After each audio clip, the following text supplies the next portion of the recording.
So I'd like to call to order the February 5th meeting of the Regional School Committee. Welcome to everyone on this continually snowy month so far. Any community comments before we start? No, from the masses in the audience, we see nothing.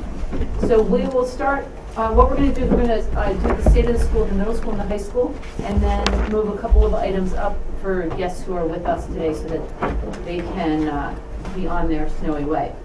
So let's start with Mr. Kellett, because you're missing your sidekick. My sidekick, you have the second string tonight. I hope Mr. Shu will not have to Correct you next time. No, he might speak to me tomorrow. I'd like to just recognize our Martin Luther King committee, led by Nancy's sister Judy Doing and Kathy Simmel. They did an outstanding job. This year's theme was educating each other. One of the highlights, and there were many highlights, but one of the highlights that we're going to be mentioning is Chris Devine, who's on the Governor's Youth Council and a junior at the high school, was our keynote speaker and did an outstanding job. We also had a dance group came in, and I mentioned that because the founder of that dance group is a graduate of the region. A couple of important dates. Just of note, our middle school council meeting has been moved to February 23rd because Mr. Bliss delightfully called off school Sunday evening. It's on Monday, February 23rd. On Thursday, February 12th, we have an internet safety night for all parents. We hope it's well attended. And on February 13th, they'll be getting the defibrillators up for the faculty as we will be playing the students in our annual basketball game. Right. Obviously for me. Congratulations to our 6th grade chorus members, Anna Davis and Amelia Hudson Walker, as they were selected to participate in the Massachusetts All-State Treble Chorus in March. And another big congratulations to our math team, who this past weekend, under the direction of Ms. Woodward and Ms. Newman, placed 4th out of 29 schools in the Math Counts regional competition. They finished in the top 5, and thus will be moving on to the state competition, and that is in the beginning of March. The members of that team were Angelina Zhang. She placed 14th overall in the competition. Grace Kwan, Bron Janati, and Lila Hubby. Also last weekend was the MMEA Eastern Junior District Festival, and we had a number of students participate, and a number of them are moving on to the state festival, which will be March 6th and 7th in Lincoln Sudbury High School. And those students are Emma Lesser, Jude Carell, Brett Melican, Ethan Wood, Devin Patel, Alex Baruti, Hannah Zito, Bella Tate, Ben Hudson Walker. And a special congrats to Emma and Ethan, who achieved the high score for their instrument, placing them in the first chair. So, well done. And I believe I need to share with you the artwork. This month behind you, you have some 7th grade artwork from the Seminoles class. And these are students created designs using visual texture as the primary design element in their work. In addition, they incorporated an item that holds personal meaning in their own lives. And if you have a chance to take a look for those hidden objects at the end of the meeting, that would be great. And one last item would be, today we had a visitor. We had Martha Winokur, who's a literary consultant, came in and visited with our English department just to get an outsider's view on what we're doing with ELA. And it went very well, and so we'll have some follow-up correspondence with her this weekend and see where we go from there with the English department. Excellent. All right. Thank you, Mr. Kellett. All right, Catherine. Cool. So we haven't had too much school in the past month. She says with a tear sliding down her cheek. So things that are coming up that we're preparing for at the high school, and especially in the student council, are the blood drive, which is coming up. We're having our meeting next Wednesday with the representative to go over everything. And so that'll probably be happening around March. And then we also had our town meetings earlier, and we're starting to set up meetings with all the people that we need to in the high school to discuss like what we want to change with lunch and like everything. And then we also have Valentine's Day coming up, which is a big fundraiser. So the junior class is doing a lot of fundraising. So they have candygrams, which is they deliver candy to everyone. And then they're doing like a matchmaker survey. So everybody takes a little survey, and then you find out who your match is if you pay like $2. And then the last thing, which was really exciting, was since we raised $400 during Spirit Week, or not $400, $4,000 for Spirit Week, we got to have a representative from the charity that we donated to come in to the high school, and we presented her with a check for $4,000 that we raised with, and it was very exciting, and she was very appreciative. And the charity was Horizons for Homeless Kids and Children. So yeah, That's great. Awesome. Mr. Schmidt, would you add anything? Yeah, just a couple things. So thank you, Catherine. I also wanted to piggyback on what Mr. Keller had said. I wanted to congratulate Emma Lesser and Brett Melican for their performance in the Eastern Junior Districts Festival. Bob Martell came by my office today and just said he just could not believe how well these kids did. He's really excited also for the future of the music program, looking at so many talented kids. So Bob really was on a high, and that was just great to hear. This afternoon I received great news from Mr. Bork, who's our mock trial advisor, that we won. So mock trial today, defeated Gann Academy in Newton District Court. Special thanks to Kim Cohn, who also chaperoned with Mr. Bork. Mock trial is a fantastic program, and thanks to DSEF for their support of such a program that enables our kids to have just real life experience. So that was fantastic. Congratulations to Rick Grady, Brian Maringer, and the boys varsity basketball team with their win last night over Millis. They qualified for the district tournament. It's interesting in that Dover-Sherborn for basketball has now been moved to the central part of the state, which I think actually with our difficult schedule in the TVL will fare very well for us when we go into Division III play in the playoffs. We've had really great performances from freshmen all the way through seniors on that team, so really excited for them, and hopefully they'll do well come tournament time. Today we had the privilege, Mr. Bliss, Dr. Leduc, myself, and Ms. Keegan, of sitting in Ms. Milad's Facing History in Ourselves class. We had a Holocaust survivor from Hungary who presented her incredible story. Just had a powerful impact, I think, on everybody, including all of the adults in that room.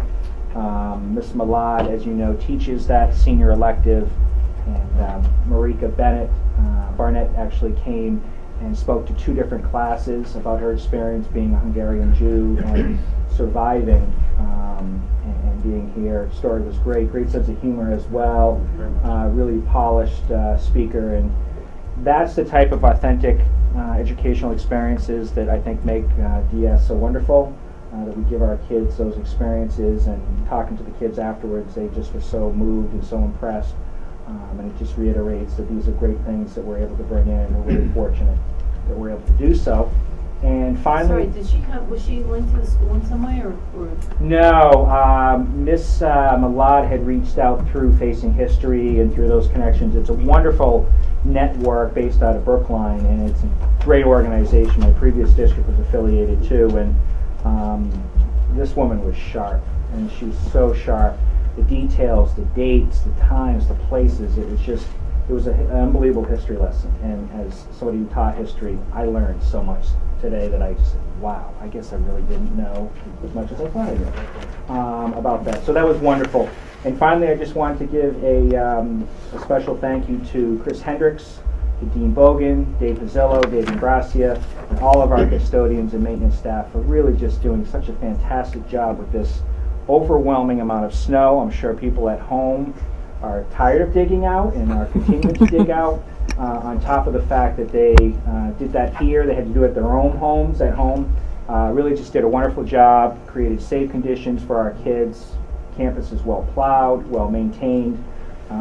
They do it with a smile, and I'll just pass along kind of a nice piece that the school committee might want to hear. We had a student come into Mr. Bogan's office the other day, delivered a box of chocolates just out of her own volition with a nice handwritten note, and Dean Bogan said it was maybe the nicest gift he's ever received.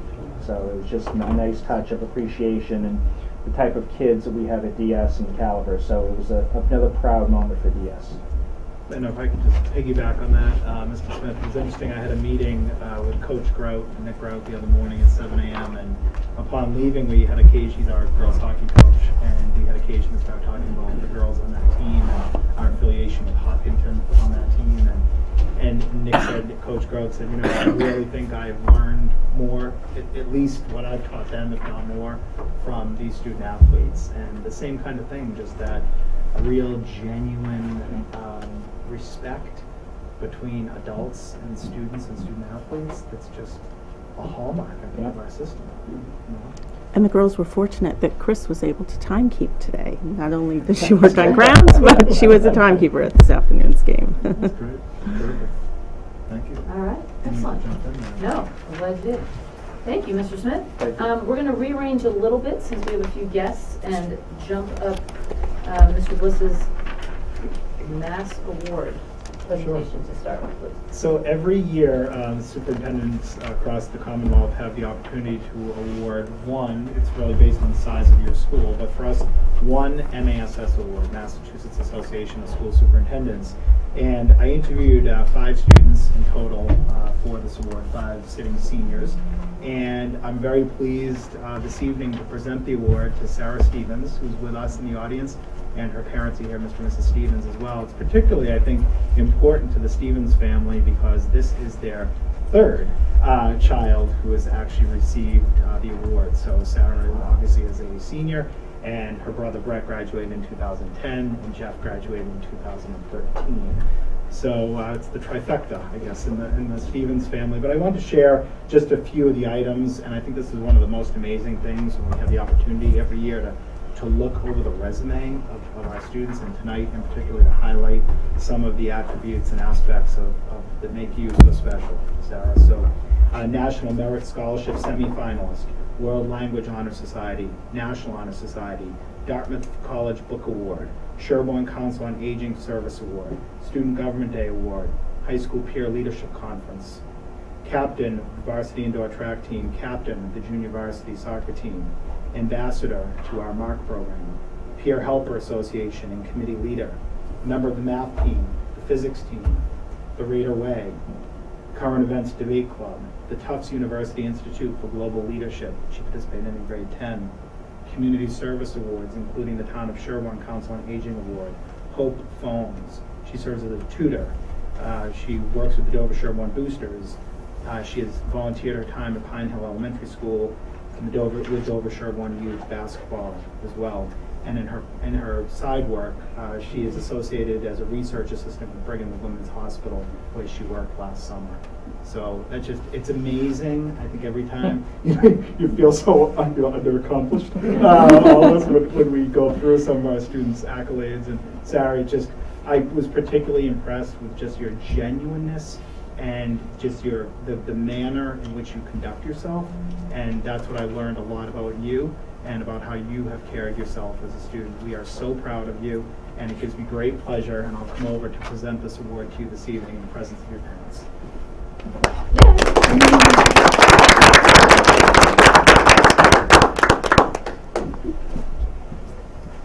Certificate of Academic Excellence, Sarah E. Stevens, having duly qualified under the standards prescribed by the Massachusetts Association of School Superintendents, is hereby awarded this Certificate of Academic Excellence. In witness whereof, the seal of the association and the signature of the Superintendent of Schools are hereto affixed. Congratulations. Thank you.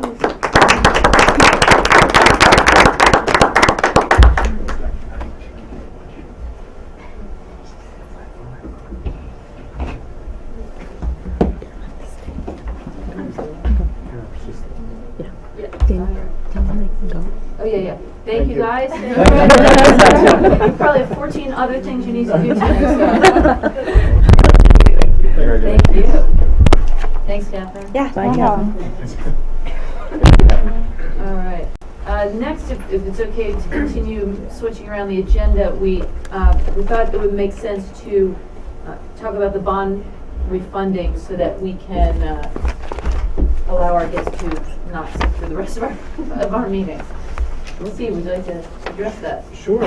We're pleased to welcome Margaret back again this month from Unibank. And Margaret, I didn't know if you wanted to provide a synopsis or Sure. the results come out. Sure. We took bids on Monday and we did very well. We got 8 bids altogether.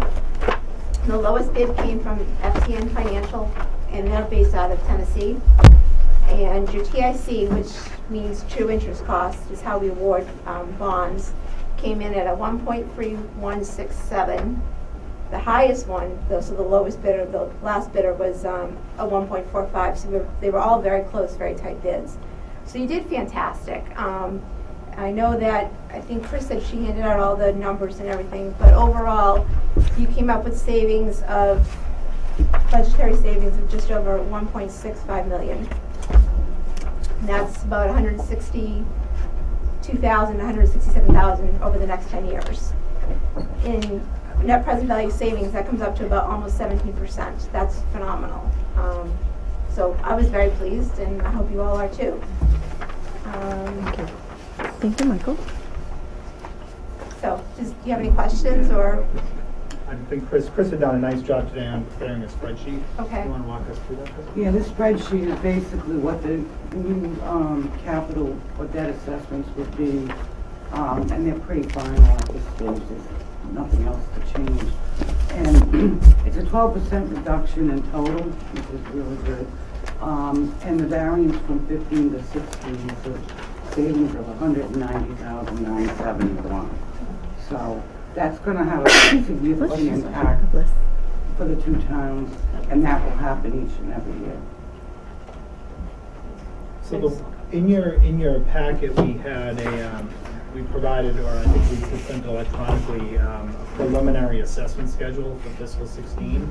And we had a discussion about that today, and we felt like this was what we were comfortable putting forward tonight, just in terms of sharing with the school committee, because until you really take action on the budget, Chris would really like to do, one final sweep of the actual assessment schedule. And so we didn't want to have multiple iterations of an assessment schedule that would have been very presumptive on our part to think that this budget is something that you necessarily would be approving. So thanks, Chris, for putting this together in such a timely manner. And Margaret, thank you so much for this process and for being readily available all the time to us. Yeah, thank you. Well done on the auction. That's great. Yeah, you guys do really well. Results. Do we have to sign something tonight? Yes. So we now need a motion. You need to take the vote, I'm sorry. Yes. So we have, in your packet was a very long and detailed motion, which Amy will be able to put right into the minutes, as opposed to reading it out. But Steve, the gist of it, you want to Sure. So, I mean, included in here, voted. right, so what the sale was, what the terms were, and then the supporting So that is our whole documentation. motion? And that is the motion. Yeah. And affixed to that also is is a certificate that was sent from Jamaica. That was on, I think that was the cover page of the actual packet. Right. It's a certificate which is not part of the motion, Amy. Okay. And Oh, the first motion page? was made by bond All right. council. So, Amy, I have to make the motion, so. So Carolyn will Okay. move that. So I move, see page 2 of your packet on bonds. Page 1 and 2, Okay. or just the No, back? 2 is great, because Yeah. page 1 is the certificate. So we have a Well, this second. has page 2. And Michael will second. Any Page other 2. questions or discussion on this? We could do this again next year, but save even more. I'm sure the Fed would love to have that So- discussion. So with respect to this schedule, because this year we're doing an IMA approach This has to nothing to this do with that. capital, but I'm Right. saying, but at this point, this won't change at all. There's No. no budget piece there. Our capital now flows directly to the towns, and our debt for this year. Assessments. So, Right. Right. Yes, I think there was some confusion amongst yes, people around issues like that coming out of the MMA. right. All right, any other questions or discussion? No. All right, all those in favor of Carolyn, of the motion on the table about the refunding of the bonds? All those in favor? Aye. All right, unanimous. Thank you very much. Thank you. Can I just ask whose brilliant idea this was? Congratulations. It was way back when. Jim Maggott. Jim, part of our responsibility is to work with, Margaret really does watch the market, because I mean, obviously we have other things we have to do. To see what the right timing is, given the market, the place of the market. We did have a 10-year window there where we couldn't really do anything. It wasn't cost effective, and if, Margaret, if you want to add? Yeah, so we've been, watching it over the last few years. The current call is this May, and it just timed out right that, usually when you issue bonds, especially longer than 10 years, they gradually increase. So if you look at your old bonds, you're looking at a rate from 4 to 5, like 5.25%, which in this market is really high. So you went from a 20-year bond now down to a 10, which is the last 10 years remaining of it, and you got 2% across the board. So that's just a huge savings right there. So what we do is we just, see where the market's at and just run an analysis occasionally to see, how good it would work. And in this case, I happened to do it in the fall, and it just was like, wow, this is kind of, you just timed it just right. Like, you couldn't have planned it better if you tried, So basically, we didn't try, so thank you. Somebody who had their eye on the ball, and I really Exactly, thank you appreciate guys. that. No problem. Excellent, so Carolyn, you need to peel off and sign a few things, if you don't mind. All right, and so we'll go back to the central office. Yep, back to the central office. All right. Are you okay with that? Yes, excellent. Let's keep moving. Okay. We're gonna try and set a year record today. So in the central office report, just to hit on a couple of points. First of all, in your packet, you have some information, including a memo dated January 20th. Thank you to Michael Lee for serving on the business office task force.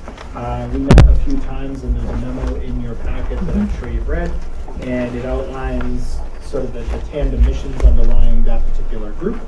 And thank you to Claire Graham, who will be serving on the business manager search committee, and Doug Blue will be on the search committee as well, and Mr. Keller will be on the search committee. So we have very fine representation across the board, and we have members from the school committees as well. So we'll begin that work, but I think the biggest takeaway from this task force was that we have a position in the business office titled Business Office Associate that is posted right now. That's not the business manager's position. That's a separate position that was vacated due to a retirement, and we've done some recalibration a little bit with duties and projects, and we've had a number of conversations around that.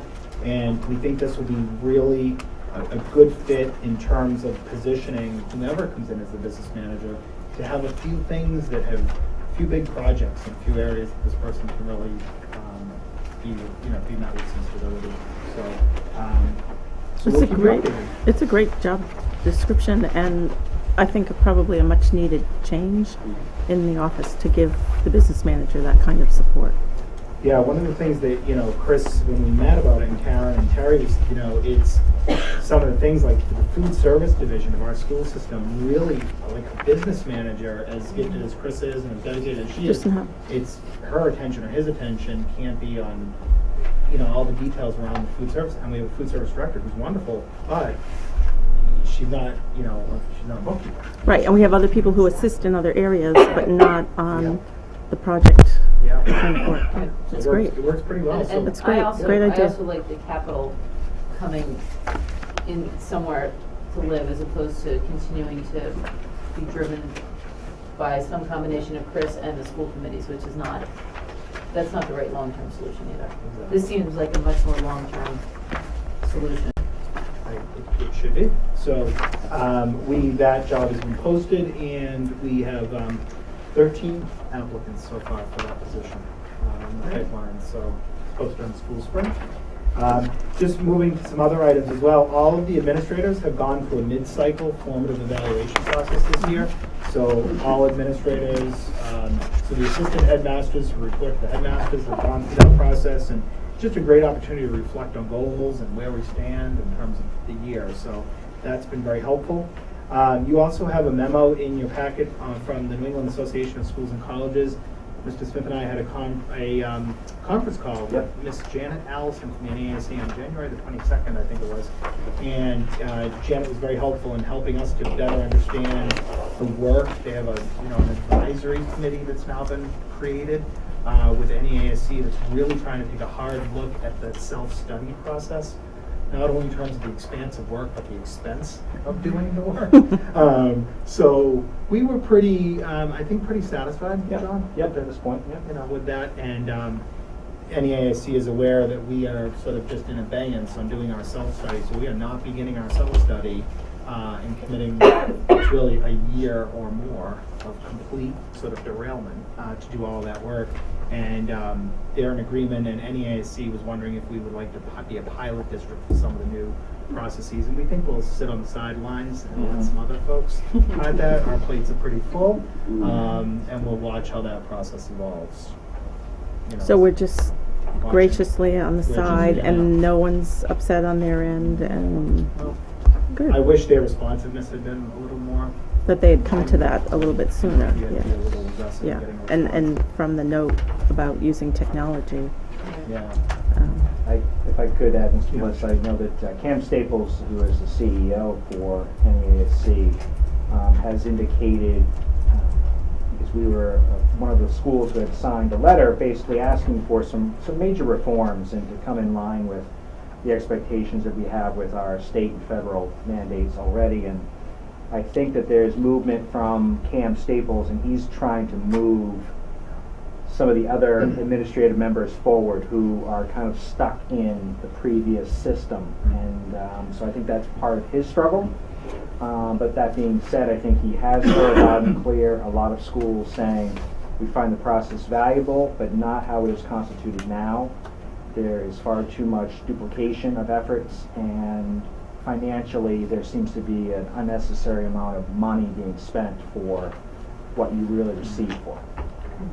Thanks, John. And I know we've talked about this a lot over the past years. And it seems to me as though there's an opportunity here to evaluate whether this is for us or not, and what the consequences would be, because it doesn't sound as though they're quite as big as, as they might be making them out to be, of simply saying, no, we're going to get our evaluation through the state, and that's good because the state is, it's good for us. So I'm wondering whether, what you think that process might look like if that process, amongst all of us, we decided that was a good idea. So I think there were about 26 signatories or something on that letter. So we're in pretty good company with folks who I think embodies like yourself who are struggling with that very notion. I think that everyone's a little reticent, and when I say everyone, I mean sort of the districts collectively who signed to say, do you really want to be one of the first districts to really pull your high school out of NEASC accreditation? And I mean, that would be arguably a drastic move. With what consequences, I think we would have to really do some more research around that, Richard. And I'm not sure that this committee would clearly want to have, I think, a lot more conversation around that. yeah. Well, and because of guidance and the whole college application process, and what do admissions people think, and how does that change? And there's quite a lot to evaluate there, but it's quite possible that bodies like NESC have run their course, and that what's the word? The accountability movement that has taken over the rural public schools has made them quite redundant. And I'm not suggesting, certainly not suggesting we make a decision tonight. Right. I am suggesting that I would not see any problem with being first if it's the right move to do, and that some evaluation over the next 6 months of whether we simply don't need that anymore. We don't need the attendant work. We don't need the attendant expense. I think that would be time well spent. Well, we don't really need to do anything right now, Richard, because we're watching how they're going to change, right? Don't we want to make that decision based on what the new NEAS What I'm saying is, regardless of what the new thing whether is. new or old, what is the value add of the time and effort of the staff and any other? Yeah, you can't measure that Till until you know what what the new one No, I'm looks like. sorry. The question is whether anything is needed or whether nothing is needed. If we look at a NEASC-free world and say, no, actually we'll do just fine, then it doesn't matter what they evolve into. Yeah, no, I understand, but given that they're going to continue to somehow create, they're going to come up with something that makes them add value in some way, then the question is, does anybody else see value in it at the other end of the pipeline, and then therefore, so I don't know, I understand your point, but anyway. I do guess too. I I just don't think we're there yet, Richard. But I would frame it in add up all the time and effort of the staff. How else would you possibly spend the time and effort around our programs? And see, okay, after that, where do we have more impact in terms of Well, outcomes? that's That's just to one me part of the what would be- equation, Michael, because on the whole college application guidance, whatever, how does that, having it or not having it, impact the college admissions process? Well, one of the things that we discussed with Janet, with Miss Allison, we said, we'd have a real interest, I think, administratively, in if the process were really more aligned with some of the common, challenges we have and some of the common initiatives, because there could be benefit Right. from that, and having some professional discourse around that. And we were thinking, if NEAS rebranded itself in a way that helped advance our program and the experience for our kids, I think there would be a real sincere interest in looking at that and taking a deeper dive. But this committee will, or some members of this committee will recall that we pulled from NEASC for the middle school accreditation, I think in 2008, for, it was the cost and the time. But I think that the consequence at the middle level was paradigmatically, or perceived at least, to be quite different than to pull out from the high school. But we'll certainly monitor it, Richard. It's very much it's the top 1, 2, 3 items that we certainly meet about, and we'll continue to monitor that. Ms. Swite, if I may? Oh, yeah, please. Just, in reflection of Mr. Robinson's comments, other districts have in fact enacted review processes, and interesting enough, Dr. Bent, who I know that the school committees and Mr. Bliss are doing some work with, actually had a model when he was superintendent at Shrewsbury High School where he did bring in people from various school systems to examine their curriculum, their practices, their assessments. It was kind of a mini version of NEASC, which was much more cost effective. It was also much more succinct, and as somebody who's lived in that community for 22 years, I know that it was received quite well, because people felt as though there was a true reflection, because it's always important to look at what it is we're doing and have others say, okay, we think we're doing it pretty well, but other things we are not. So I put that out there as there are models that we could examine. Also in your packet and on the report is information from Mrs. Hunter, from Robin Hunter, who is on the Dover Board of Selectmen, concerning Minuteman Vocational Technical Regional High School. And the town of Dover has a decision to make, and it could affect the vocational technical educational experience for students from Dover, who would otherwise be going to Dover-Sherborn High School. And the Board of Selectmen has taken this topic up very seriously, because if you're a resident in Dover and you are high school age and you would like to avail yourself of a Voc Tech high school experience, the law allows you to do so, and the regional agreement involving the town of Dover at the moment, with 15 other members, it's a total of a 16 community regional setup. The town of Dover is contemplating pulling out of that arrangement, pulling out of that regional agreement, and part of that emanates from the fact that Minuteman seeks to build a new school, and we pulled some enrollment data for the Board of Selectmen in Dover, and we have so few students from Dover who attend, and if the capital burden for the town of Dover is so great, because Dover's share, given its pro rata share of some, say, 100 million, whatever the price tag is for the new building, the town of Dover, and you can see in the information Mrs. Hunter has put together, is really trying to evaluate whether that makes financial sense. So legally, the town of Dover, and by extension, we, are responsible to provide a voc tech experience for a child who wants to avail him or herself of that under MGL Chapter 74. So we have to do something. It's not a question of you pull out and therefore kids from Dover wouldn't be able to go to school. The question then is, if we don't have an agreement with anyone, what school would a child from Dover attend, if not Minuteman, right, in the absence of a formalized regional agreement? And essentially, at the moment, now the other challenge to this is that typically in regional voc tech agreements, so you have 16 members, you have 13 members, or pick a number, this happens to be 16, when you seek to do a massive capital project, you actually need to have the vote of a favorable vote from all your members at town meeting. And obviously the Minuteman region fears and feels that some of its member towns wouldn't get that favorable vote. So it's one of those catch-22. It's like, we won't get the building built if we don't let some of these districts that may hold back that vote, let them out. So at the moment, there's an arrangement set up, and it used to be, the way it's scripted at the moment, you also have to have unanimous vote of the towns to let you leave the regional agreement. So at the moment, Minuteman is saying, we will put together an arrangement where you can exit, all of you towns that don't want to be a part of this can exit and go on your merry way.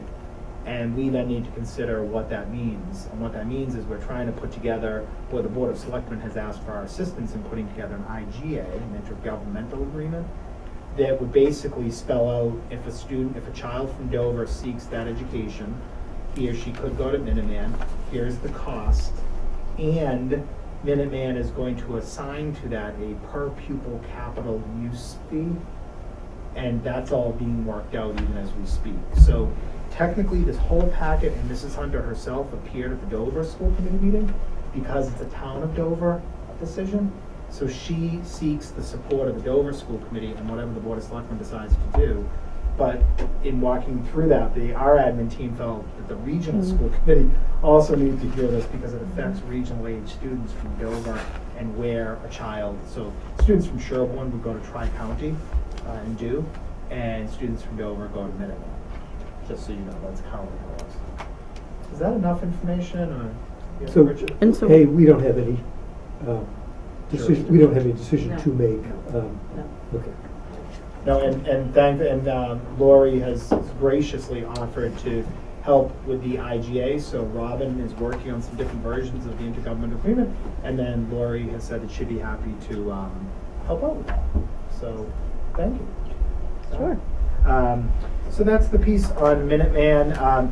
Also, pleased to let you know that we have an assistive listening system that will be installed very soon here, so that when we have members of the viewing audience who may be hearing impaired, that we'll be able to have those lanyards, available to members of our audience who will be able to better hear what's going on, and that will be a system connected through Dover Cable, who partnered with us actually in acquiring the system, and I think it's due to be installed tomorrow, as a matter of fact.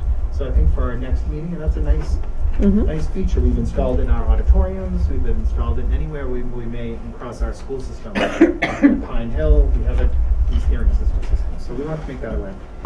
The school start times initiative as well. I'm sort of working the circuit and have met with different parent groups and having the pleasure of meeting with the faculties at each of our 4 schools. Next week I finish up with Chickering, and those have been really helpful, I think, to allow teachers an opportunity to talk and express their thoughts and opinions, and it's always a pleasure to go in to be able to do that. So thank you, Scott and John, for opening your buildings to that. There's some information here. Last month there was some interest in looking at extra duty stipend positions.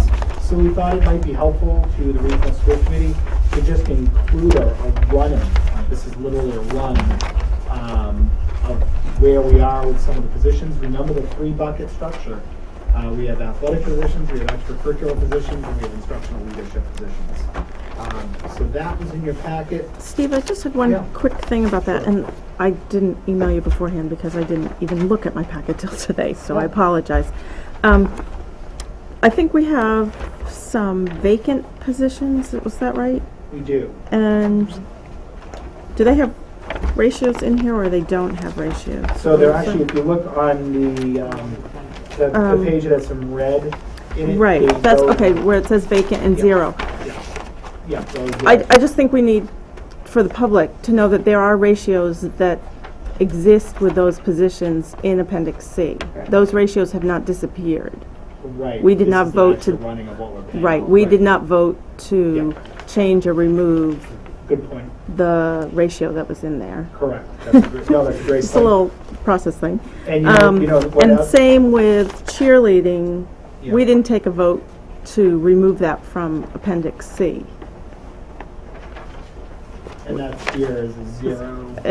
There's a note in yellow, changes from original Yeah. Appendix C, Yeah. remove cheerleading. We actually, I don't think, took a vote Okay, to we'll check remove that out. cheerleading. Check her notes on that. Thanks, Claire. That What's needs the to red? change. What's that? What's the red? The red is changes this new year, ad. Yeah, those are new ads. so it Those are means the something 6 not assistant offered coaching or positions. something new, yeah. And then where you see, yeah, that's exactly what that is. The brown section is all the ads. So this is much more developed internally. We have lots of notes Right. in the notes columns. Right, but just for anyone who's cheerleading or any of these are their favorite activity, the activities still exist, they're just not funded or maybe active at the moment. Exactly.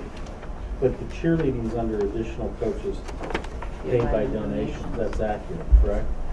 That must have been the last point at which we had that. That must have been paid by donation. It was paid by. When it was. okay. When, And just yeah. to show that I was listening earlier, do we have a mock trial advisor? And so that's one that's also paid by donations? Correct. I don't know if it's worth making a consistency in that piece. Because here, you come with the conclusion that it wasn't an active position Yeah. of staff. Check on that. Well, and I think those are coaches paid by donations, which is separate to being funded by Exactly. DSEF or Exactly. something, so that's probably how it missed the, Yes, because Oh, that might the go- mock trial position is filled by DS, right, typically the donations flow to the athletic bucket to fund particular sports positions. But there was a request for this, and again, we have a lot more backup for this, but we wanted to get something to you, obviously. The other request that came forward was for a grant table, and Dr. Leduc every year puts together a nice table, and it actually looks at each of our 3 school districts and each grant we receive, and it's all totaled up. But because that request was made from other school committees too, we're going to include that in the February 24th joint school committee packet, because it isn't just unique to the region, and we're trying to put as many things in the joint agenda and in the joint packet as we can, so it doesn't become duplicate. So I want to thank you, Dr. Leduc, for doing that. We sent out an email the other day, and I know it was also forwarded from Ms. White off to our finance committees about proposed 9C cuts and where all of that stands at the moment. And there are a number of cuts that have been made in particular to accounts from the Department of Elementary and Secondary Education. So the commissioner last week sent all of us, all the superintendents, an update, and there are numbers of grants, some that are existing, some that were new to come online, that have been just absolutely either squashed or seriously compromised. None of the larger grants, we don't qualify for a lot of grants. Those grants for which we do qualify are considered entitlement grants. And it's Title I, it's Title II, it's the 240, it's the 142, 240 grant, it's a special ed grant. And others, those at the moment haven't been touched. And we've also been told that as of right now, local aid Chapter 70 monies have not been touched in terms of trying to address the revenue shortfall on the state side. So where we have been affected though is in regional transportation. If that reduction stands, keep in mind that when Governor Patrick was in office, there was a first round of reductions. And what that did is that actually held regional transportation Chapter 71 at its fiscal 14 appropriation of $51,721,000. So if that holds, our revenue forecast for this fiscal year has in it $128,373, and that's our whole current year's operating budget that we will not see in this year, and because we built fiscal 16 on a revenue forecast that was predicated on 15s, there's going to be this double kind of whammy on that. So what that means, fast forward, the end of the year comes this year, we don't get that 128,000. So therefore, what rolls at the end of this year into E&D is less. Our proposed fiscal 16 budget has $500,000 committed to it. That also means that when Chris does a final revenue spread for next year, revenue analysis, we really at this point will be compelled to use that lower number, so our revenue forecast for next year will be off by, presumptively, at this moment, off by 128,373. So we were expecting this year to get 501,763, and that now stands at 373,390. So we are feeling it. Is that all that's accurate? Yeah, obviously, it's gonna affect my report, the E&D number, because we didn't project it for balancing the 15 budget, but it would fall out to E&D. Right. And I think I calculated it would have an effect of about 72 basis points. So, I mean, that's almost a full percentage point of Right, E&D, that's right. a lot. And then it So- will also carry so forward to when we 16. get to the point of seeing our final numbers for the budget, Chris, will you have in there that? Yeah, that'll have to that all be change. factored in. Yeah. Are we, We just got this information. Yeah, I know, just are we like, gonna factor that in benefits for next week? Because it seems like Yeah, that would be that's the good. meeting that we need to. Well, we might have two that. columns, the current revenue forecast column and the 9C. well, it's just the, version. sorry, I didn't mean to cut you off, Yeah. Dan. Just the E&D number, so we don't, No, but what It we're, also no, we're affects talking 16. about for 16 is, Mm. we started out with a model of 501,000 of revenue Right. from the state aid change category. that and And change we're that. going, if we did a more conservative forecast, we would go at Right. 373 You're to right. reflect that the Right. 9C cut carries forward into So the will current we have budgeting that? cycle at the state level. Right. We So should that- just raise that next week. No, we definitely will raise it, and definitely, it's very much on, Chris's radar. What's the timing of finding out? Well, that's the thing, Governor Baker announced the whole cut, but now the DESE, yeah, I was getting confused, gives us the actual allocations. I just made the assumption that the increase we got from Chapter 71, when we got the cherry sheets, is basically gonna be the cut for us if we go back to 14 spending limits. I'm hoping we have that by the time we have our meeting. But I could use the 128 as a preliminary. For now. Because the difficulty is when we received the press release, this came out on February 3rd from the governor's office to us, it was, Governor Baker was speaking to the $765 million shortfall, which now, by the way, is 768. It seems to mushroom by the day. He said, well, local aid, everything will be sort of hold harmless. The problem is, as Chris wrote last night, and our Mars rep said, oh, hold the phone. That issue of regional transportation is It's still still out there. there, yeah. The ball is still at play. And you'll recall that we talked last month about the legal opinion, and we put the letter in your packet from the lawyer. The Mars has now seeks the opinion of the AG, of the Attorney General on this issue, to see if Governor Patrick in fact extended his administrative powers in considering and virtually enacting that regional transportation cut. So we're trying to keep abreast of it. I mean, literally, these are press releases that we get constantly, so we'll keep you updated.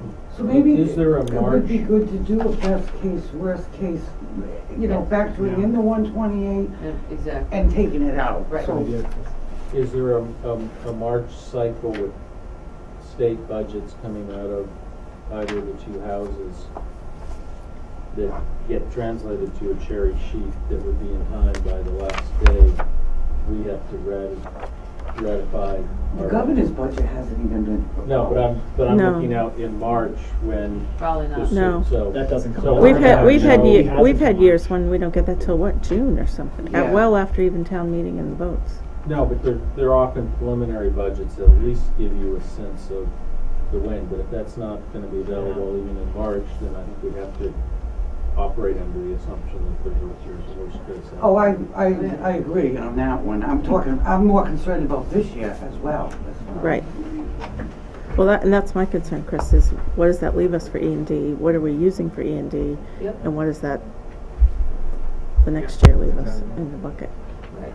So we'll have something, I mean, next week there won't be like a voluminous packet or anything like that. We also have Sherborn School Committee coming out next week too, so, but we'll have, a supplemental sheet or two or something for the budget, but there won't be this kind of voluminous packet coming forward for next week. No, I think it's just a matter of two columns, one that's best That's it. case and one that's worst. Exactly. Perfect. So thank you. We wanted to make sure we spoke to that as well. We did bond refunding, educator evaluation is there. Put some information in both my section and Dr. Ledoux on the next generation science standards. Because it's interesting every now and then to plug into that. It's very much a work in progress, and Dr. Ledoux can certainly speak to it. The only other thing, there was some information there on when the Metro West Health Survey results will come. We'll hear more about that. And there was a nice update, an incredibly productive meeting with Ms. Madden, all of us, a meeting with Janelle. We really wanted to highlight some very aggressive actions happening here with the food service campaign across all 3 districts, but we wanted to make a point of highlighting them, and we can find them all beginning on page 6 of your report, spilling on page 7, no pun intended. And then we put a plug in there for Chemical Health Night and the Internet Safety Night as well. And please note the date of February 25th for the K-12 Challenge Success Parent Meeting. That's going to be a wonderful event, so thank you. Thank you very much. I wanted to just briefly speak a little bit about the Massachusetts DESE release of the draft Science, Technology, and Engineering Standards, because Massachusetts just can't just take what the nation does. We have to think about what's really appropriate for the state of Massachusetts.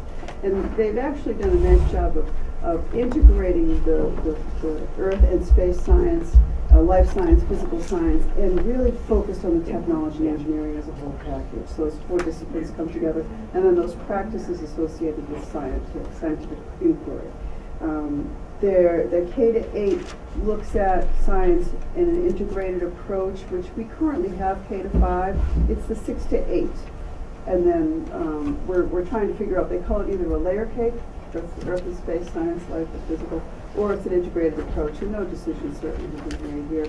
But the one shift for the state of Massachusetts is those discrete content-driven courses at the high school. So physics, chemistry, and biology will remain, which I firmly agree with. I think that that's the right trajectory for our students and in the way it should happen.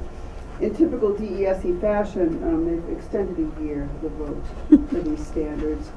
So we are in limbo, even though we've been assured that these standards are what's going to go forward. I don't think that it's right for us to make any changes until they are voted. So not until the spring of 2015 will anything be decided.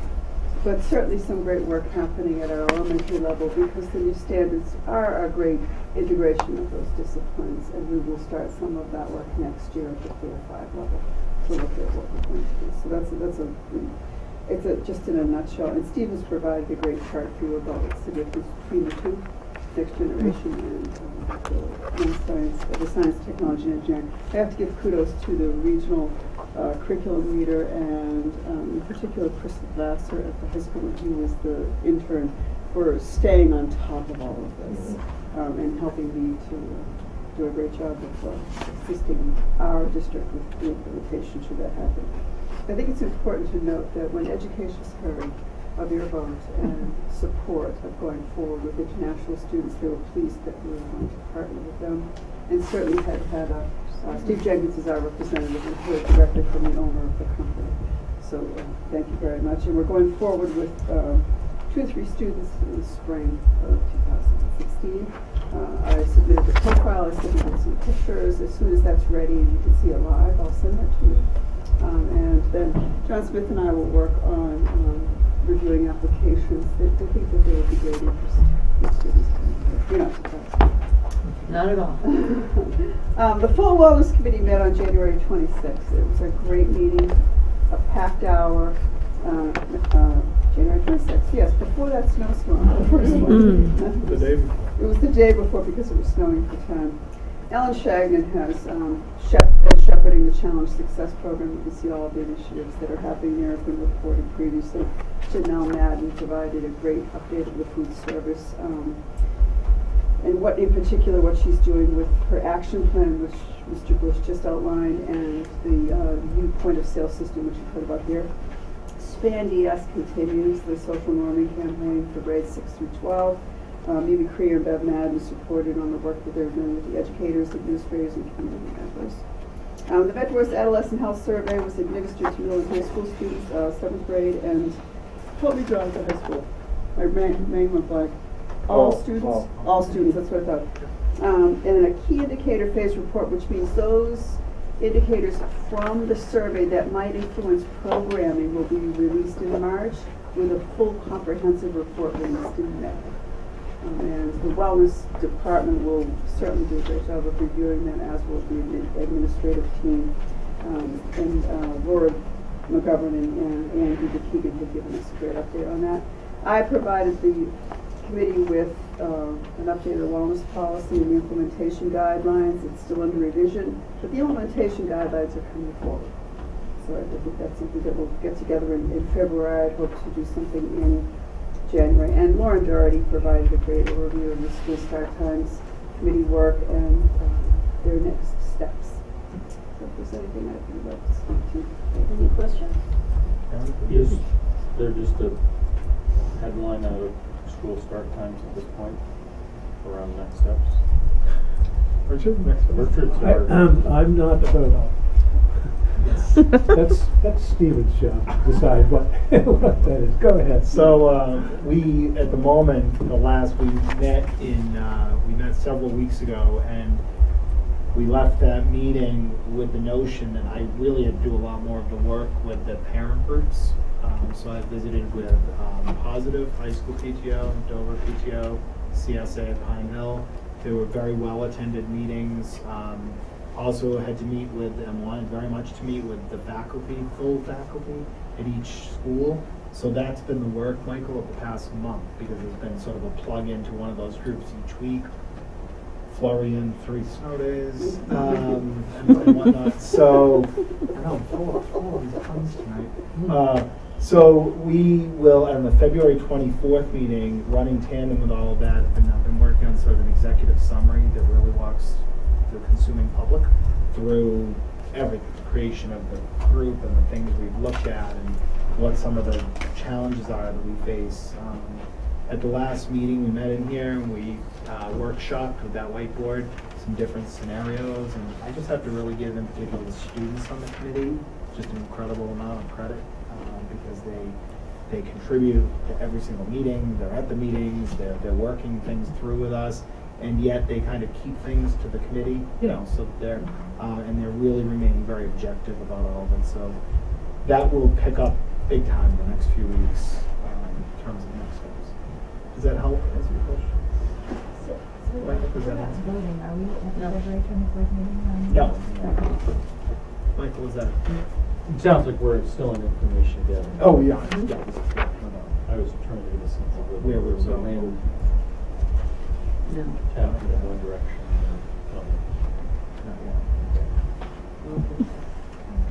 All right, thank you. Excellent. All right, Terry, would you like to? Yes.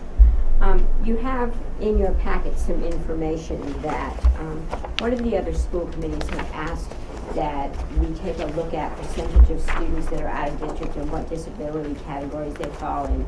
So we thought this would be useful to put together for both Dover and Sherborn for you to look at. It's very easy to see when you take a look at the data on the sheet what the trends are overall. They are very consistent between both districts and between elementary and secondary education, with autism still being our highest percentage of students who are in out-of-district programs. It's helpful for us to look at those trends as we move forward over the years and as we work within the district to put together good programming and things for students, whether or not these numbers change or the trends stay the same. So we'll take a look at that as we go through the years in relation to some of the initiatives we're putting in place within the schools and see if that makes a difference for us in these numbers. But it's very interesting to look at the kinds of students who are being placed out of district, what kinds of disabilities are most often being placed in out-of-district programs. Would these be similar to other similar schools or across the state, or do you find similarities? I have not looked to see across the state. My estimate would be yes, that these trends would be the same. And it would be maybe an interesting project to see if that information is available for different districts as to percentage of disability categories. I know numbers for out-of-district students are available easily for districts throughout the state. I don't know if it's broken down into disability categories, but it would be interesting to look at overall. We also looked at, Terry did some work, and Michael, I think last year you did some work offline on looking at in district, like the percentage of students on IEPs in district, and what the statewide average is, and do we fall inside or outside of that sort of benchmark. And we're very consistent with the sort of 14-16% of the student population on IEPs in district, and that's pretty consistent. And I think, Michael, that's what your data revealed as well. Yeah, I think we shaded a little bit low on average. Right. That would be my But guess. what we had, a little higher on average for out of district, but given our size and our proximity to other options compared to other smaller districts, And our lack of programs, Yeah. right? So Right, not- with the size of our district. So, yeah. so these numbers support where the investments that we're making collectively in district programs. Absolutely. Yes. So one of the examples about that, and Terry and I were having a conversation, and we had a great meeting last night with Dover-Sherborn defending the Chickering budget, and had a great conversation, was, it's sometimes not just looking at the calculus of how many kids potentially come back to district, right, come back to district, but how many students are wind up not leaving Right. the district. Right, which is really hard to measure. It is, but we looked at, at Chickering, for instance, we have a classroom called the Strategic Learning Center. And there are numbers of students in that particular setting who, absent of a language-based program here to receive them and provide appropriate services in middle school, could have gone out. So you have to, it's difficult to wrap yourself around those numbers, but it's an important variable to think about. And I think that numbers like this actually can give us a sense of whether, it's not ever definitive, but it can give us a good sense of whether or not we are keeping certain students in district, because as the students that are currently in out-of-district programs matriculate through, are we sending fewer students in a particular disability category out of district because of good programming here? We would see some changes in the percentages for some of these categories change over time. Yeah. Terry, those categories, are they mutually exclusive, or are there overlaps in people between these, or is No, persons assigned to yes. one and only one? Yes. And along those lines, for a lay person, what's the distinction between, say, a specific learning disability and versus intellectual or neurological? So a specific learning disability is a student that has a disability in a particular category in reading, in math, in a particular academic areas. Intellectual disabilities is a category for students who have a significant deficit in And it's overall broad-based. functioning and a neurological impairment. Covers many different kinds of categories. And I like this as percentages rather than numbers of students. Absolutely. It really Yes. gets to the heart of. Was there anything that surprised you in these numbers?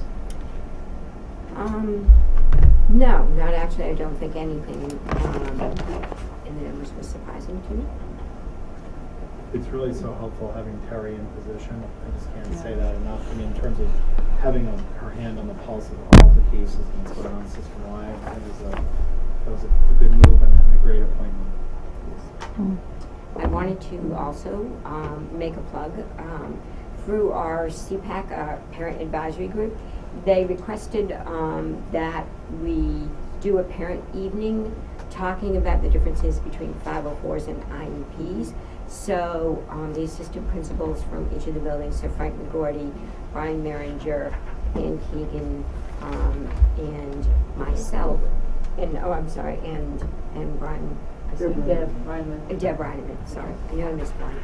And myself will be doing a parent evening talking about the 504 process. What is a 504? The IEP process. What is an IEP? And what's the difference between the two? And that is on Wednesday, March 25th at 7 p.m.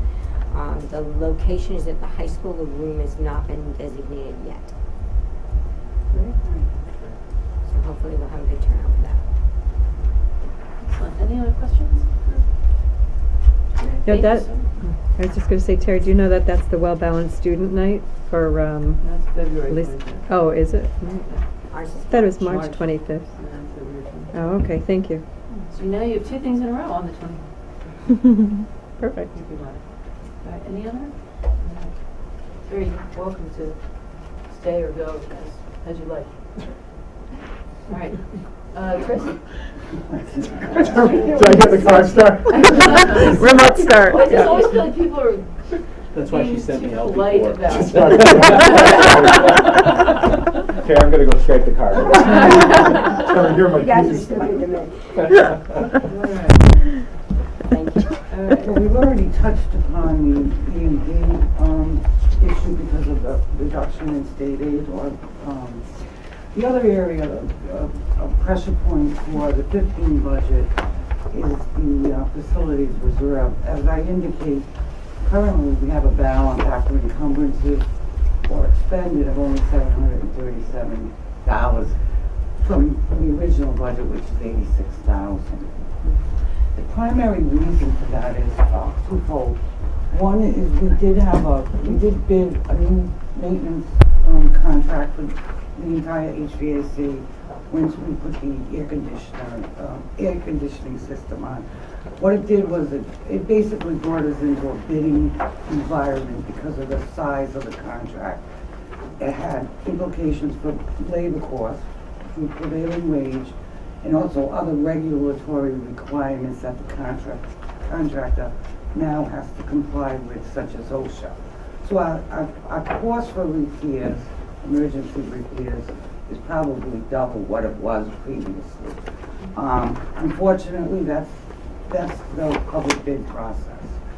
The other side to that too is because the contractor is new, he's done a complete inventory and evaluation, and I think we had some parts that hadn't been operating for several seasons. So I do believe this will be an aberration on the second year of that contract. But that's probably the biggest pressure point. That with all the snow, we were hoping we'd see a surplus of snow removal.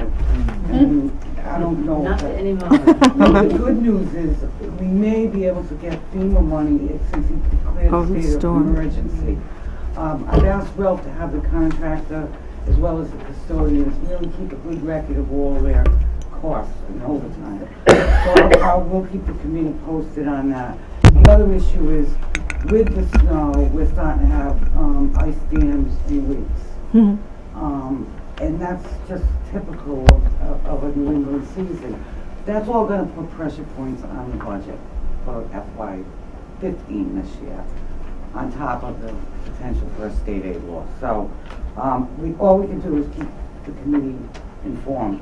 As far as, any questions? No, you're just all sorts of happy information today. Oh, well. On to the next happy topic. Steve will do what? Get relax, rid of those ice stands. Some Bunsen burners from the chemistry lab. Fix it, I'll meet you up Axel. there, Carolyn. Yeah. Send my husband, he already did our house. I attended a steering committee meeting in anticipation of the healthcare rate meeting, which is scheduled for next week, because they really started a discussion, and I wanted to get a feel for what we could be looking at. And that news was not positive as well. There are a number of reasons why the increase is going to be significant. One of the primary reasons is, over the past 3 years, we had an $18 million fund balance as a collective group. We were utilizing pieces of that fund balance to mitigate some of the rate increases.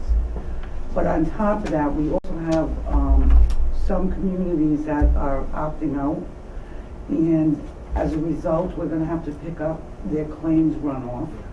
And we're projecting our fund balance to be around $9 million at the end of this fiscal year, which is below policy. So we're not going to be using fund balance. The other problem is from what I'm understanding, the healthcare drug costs are running 20%. And I've even seen it with my own family members. Tier 1 generics are now part of Tier 2 and Tier 3, and they're double in price. So we're all feeling that. I really do think that the rate increase will be at the recommended rate, which is 14% for Harvard Pilgrim, and 80% of our enrollees are in that group. The good news is we budgeted 12%.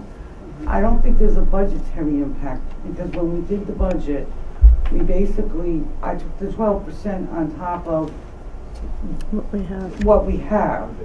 And there's obviously was a little bit of cushion in there, so that kind of, the average increase, I think, in the budget is 10% because of all that, whereas the rate increase is going to be more like 14. Also, FICA is in that, not FICA, Medicare is in that number. We obviously don't have a 12% increase on Medicare. So, for these reasons, we run the analysis based on actual enrollments today, and I think we're all set. We don't have to increase that line item. And we still have 9 placeholders. So that's good news to some degree, that even though the rates are high. Other than But that, tough for the town. no, it is tough for the town. The transportation bid results have come in.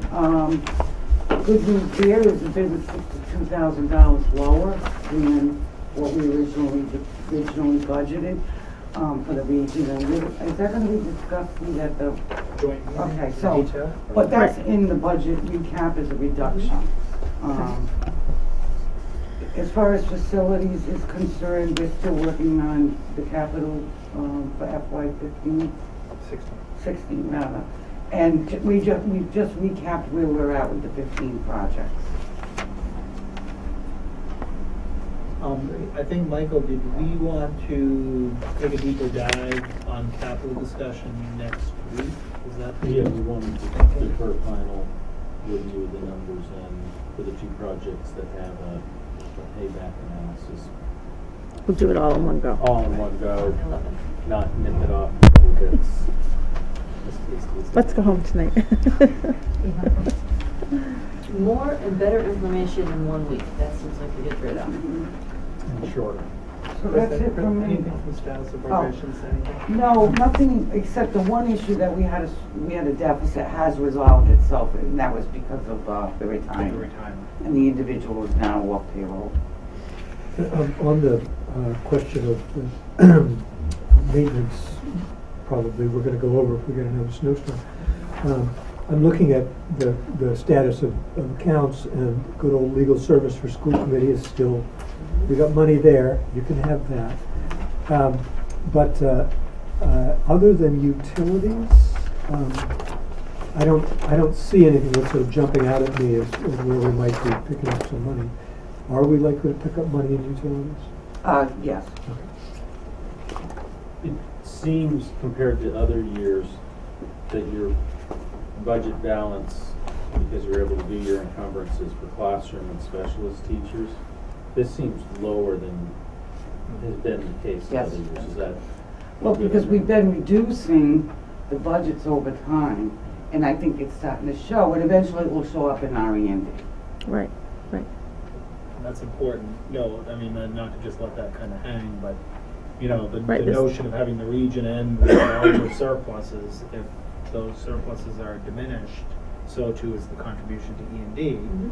And then we've become, over the years, just very much in the cycle of using E&D as an offset to our next year's budget, so something to be mindful of. Thanks, Chris. And do you just want to do the Um, budget? Oh, sure. Michael, are you generating a Well, question? yeah, I'm trying to think what, so I always have a hard time matching this up. This says FY, Well, that's because this is our current year. yeah, this says FY 14 budget, should be FY No, No. 15. no, that's, We are in 15, right? That's what I'm getting. I don't know what you're looking at. Your status of appropriation. oh, it actually has it. Oh, Should say 15. yeah, I Okay, so apologize. that, okay, I no, no, so copied that, that. yeah, okay, Yeah, the so, top title. Yeah. so it was this year, okay, so we actually, no, that explains then why the teacher's classroom and specialist number is low, Right. because the full impact of their salaries is showing up there, but our reserve is sitting in the school committee budget. We don't have a Correct, reserve. 'cause we have- We don't have a Oh, reserve. No, I in think the the FY 15 contract. budget, we have the 202,000 for school committee negotiations. Budget balance in school committee. Right, right. So there is a significant place where some money will show up where we're underspending. It just Yes. happens to be in a different place this year. It's not legal per se, it was No. the teacher salaries that are being Right. fully Okay. absorbed in their budgets. Yep. Yep. Yes, Exactly. yes.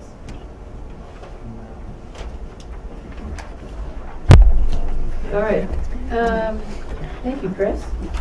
All right, I think we've gotten through quite a bit of our next amount of discussion. Do we want to mention also Chris had delivered the S&P report that Yep. you were provided for the AAA credit rating? Right, we probably should have referenced that in the bond refunding. And are we doing 16? Yes, that's what we'll Okay. do right now. Okay. So, on to fiscal year 16 budget. I think you guys we are, as Mike already said, we're deferring the capital request discussion to next Wednesday, the 11th, when we're with our finance committee partners. Although Steve is sitting here with a signed IMA from both towns, so we're operating under that. Signed Right here, ready to go. Okay, can I Second see year it? in a row. Signed, thank There you you to the boards of selectmen in Dover-Sherborn. Absolutely. Signed and sealed and ready for your signature. Excellent. So we will look at, make sure those numbers are what we want to put forth next Wednesday. So on to the operating budget. All right, back to Mr. Bliss. Thank you. And before I forget also, just while we're looking to get to where we are in the budget here, just to echo what Mr. Smith said, thank you so much to the plant and facilities crew here at the region and to the two member towns. Just extraordinary show of effort over the past couple of storms. Just unbelievable, and particularly in Sherborn with the plow that practically burned to the ground. Yes. The plow See the paper? It was a sander, I thought. yeah, and that would be the driver thankfully was fine, but yeah, so we lost a huge piece of equipment right after we just finished The clearing. fact that he parked it in front of the gas station Yeah, is a it little was- disconcerting. So just in terms of the process, we did, after our last meeting, receive another round of questions from our finance committees. So the discussion here is going to reflect answers to many of those questions, and also ones that had been raised in our discussion on the 5th, on the 6th of last month. So hopefully we've moved the ball continually down the field, and at least we're getting a full understanding. We may still be tripped up by 9C and things that are outside of our control, but this should reflect our best knowledge to date. Does anyone need So, a set? It's a- do we need to go through the answers, or just well, you have the assume cover we've all page read and the this? documentation. Does anybody want, anybody want hard copies? You all have hard copies. No different than it was. You have your hard copies? No different. No? Yes, we do. I think Laney wanted. Oh, Lenny, Is that the full story? Or is that It looks like this, Lanny? That's just the talking points, Laney, and the cover page. So They're you probably have in that your back folder. tonight. It should be in the back, right?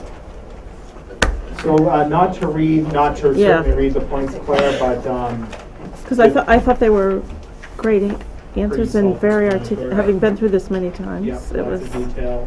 great to be able to So read why don't I it. go through the changes sheet? Just the changes? Yeah, that will, Yeah. Okay. that gets the high level. So the changes sheet is the one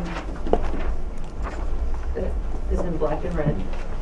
Red is things that we've taken out of the budget, which is good. So on here, and actually even on the changes page, if I bring your attention to halfway down the changes page, revised budget January 6th, 2015, we've talked about all of those changes in the first half. That was everything that we talked about last month. So let me draw your attention to below the line that reads budget adjustments presented February 5th, because that's the stuff that's germane to the conversation. So we're going to ask the regional school committee, the Dover School Committee, and the Sherborn School Committee, in fiscal 15, if we can use monies that may be available later, a little bit later in the school year, like after the winter season, so March, maybe April, we'd really like to move forward in using current year funds to try to fund the POS management system for the food service enterprise. In that way, we'll be able to get that up and running for the fall, because that's a massive conversion, and that's something that the new business office associate position will be helping with that conversion. And all three school committees are in favor of that thus far, without a vote, straw poll. So what you'll see therefore is that that $20,000 placeholder would then be extracted from the fiscal 16 budget. There's a talking point to that in red. So all of these things have a red talking point to back them up. Transportation bid results, as Ms. Tague referenced, we are prepared to recommend a further reduction from the line, from the general regular transportation line of 46,283. That's in addition to the aforementioned reduction on the top half of the page of the $16,000 than what was budgeted. And then retirement incentive. This is where, this was the topic that we left at our last meeting. And again, in the contract, there's language around $5,000 placeholders for each of these two buildings on this campus. So originally when we built the budget, there was a $50,000 placeholder. And if you go up on this page to the top line, one of the top red lines, it says longevity reduction of $30,000. We lopped 30 of the 50 off. That left $20,000. So 20 divided by 5 would have left 4 of these $5,000 installments. We're now suggesting and putting in play for the regional school committee's consideration to reduce that another 10. That would only leave One. One two. per building. One per building, One for per a total of $10,000. And where we all keep sort of tripping up on this a little bit, because it's weird to think in different years, these are for retirements for next year. We do not yet know. Right. But it is reasonable, based on just people that we've already been having conversation with, to think that we will have 2 retirements out of this particular school district next year.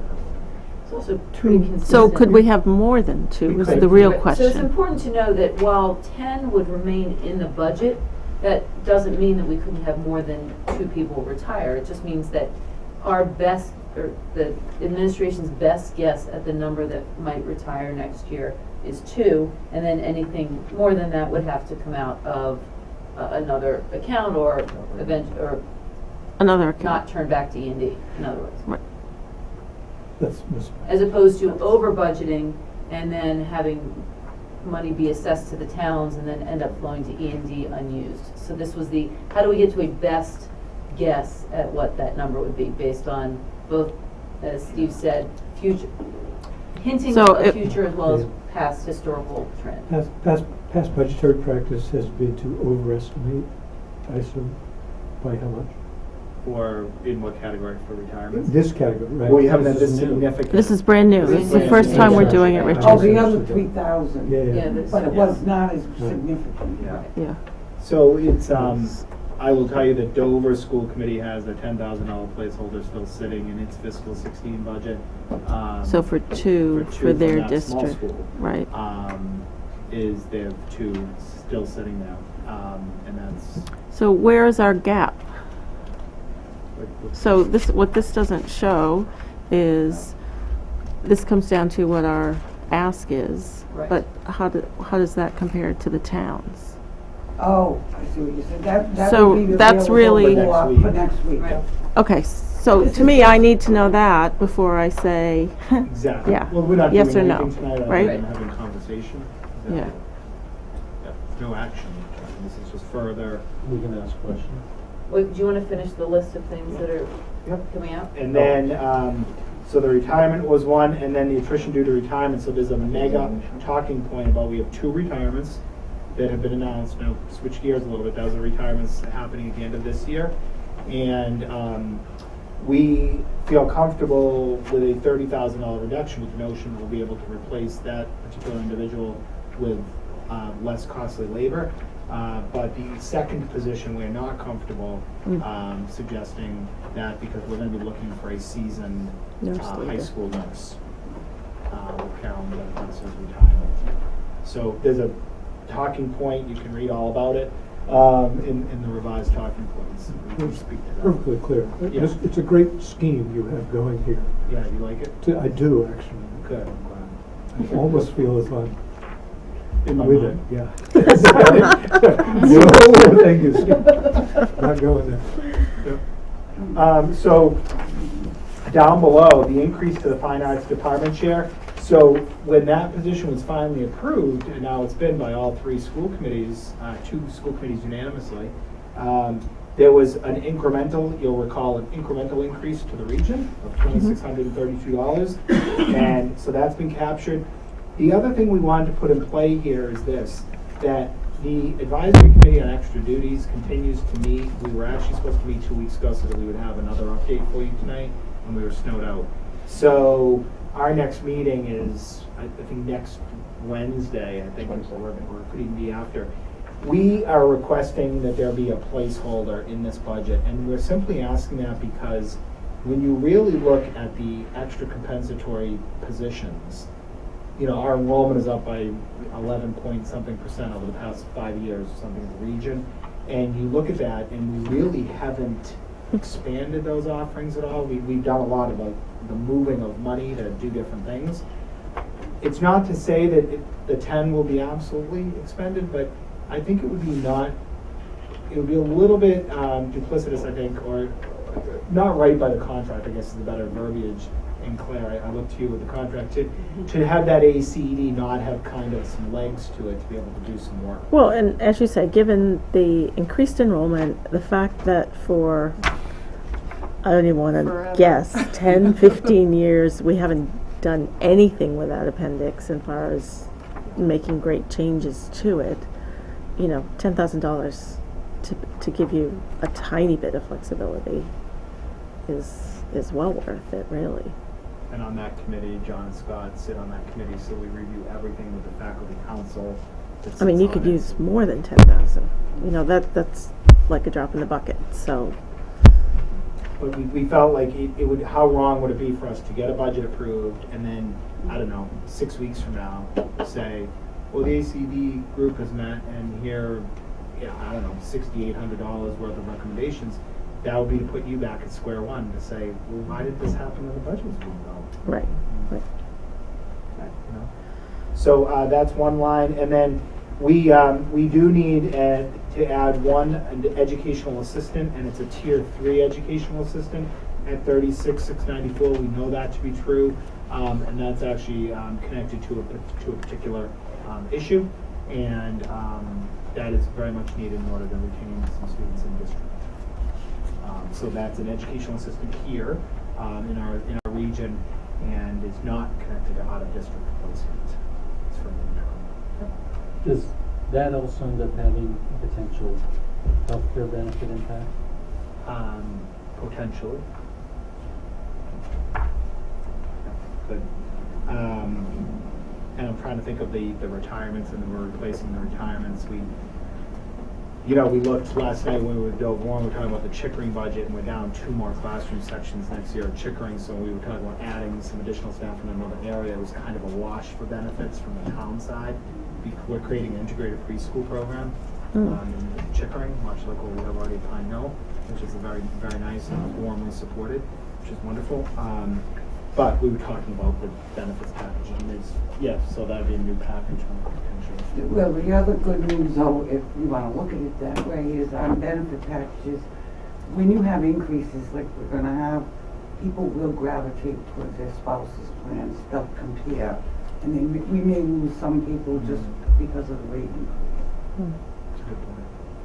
Above their feet. And Steve, educational assistant, does that circuit breaker, is there a cutoff on? So that 30, it used to be a $32,000 threshold or something? If it's connected to a particular student case, right, so sometimes right. we have expenses that are, and that would become part of a larger formula. They reach that $44,000 threshold. Oh, so that's what it is now? Okay. Yeah, significantly more. So what you have is the revised budget figure of $23,241,501 that we're discussing tonight, as just to put the ball at play. And then what Chris has done down below is just captured the capital assessment from December, the reduction due to refunding. I'm not sure, is that that figure we need to update? Yeah, it will be updated. This was before I actually got the set schedule. Yeah, so we'll do that. So that's what we have, and there's a lot more in your talking points that you certainly can read. We tried to be as responsive to the questions we received. There were questions about contracted service history and all that. I don't think we want to discuss all of that here, but certainly you're welcome to. We gave the history at the middle school and the high school. Thank you, Terry Green, for doing that. So I don't know if there are other questions. There's a lot of red in your packet. So we won't know the gap, or how we can send that out. Yeah, we can do that if you want. Yeah. just have some idea before we Sure. have our discussion next week? Yeah. The gap between. Between where we're at and the guidance from the two discussion. towns. It would be good to see before we go into the meeting. Yeah. But I'll assume that just because I have to do this for the assessments, Do it that this is based on this. Okay. Your and the proposal. Hudson State aid. Yes. Yep. And the change. Are there any other questions about what's on the changes sheet though? Hang on a sec, Brooks. Anything you want to do? All right. I was just gonna have you guys. Okay, Brooks. Just a question. Chris, if you send that out, when can you send that out to the finance committees? Chris will do it, send it to me, and it goes to Dana, and then you get it from Dana. Yep. That works.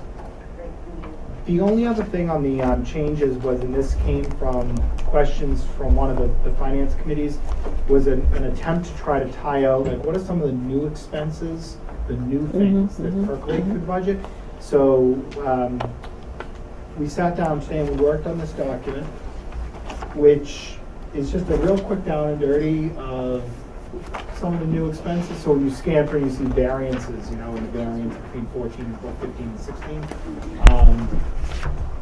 And we just highlighted them. But we feel like we want to provide this response to the regional school committee, since the response also I think this is great. This is actually, when we first sat down the very first time to talk, this is exactly how my brain was working too, which is, yes, we have some big variances, but some of them are out of our control, and some of them go along with free and public education. And that to me is the second part of this chart, and the top is what are things that we really are doing better or new. And what happens is we're following that methodology of funds flowing with children. So sometimes there are children at the elementary schools who move to the region, and so we're trying to be completely transparent. And you can look, for your reading pleasure, you can go into the Pine Hill talking points or the Chickering talking points, And see the and same. you can see things coming out of, being clipped out of those budgets, and you can see a corresponding talking point in your budget.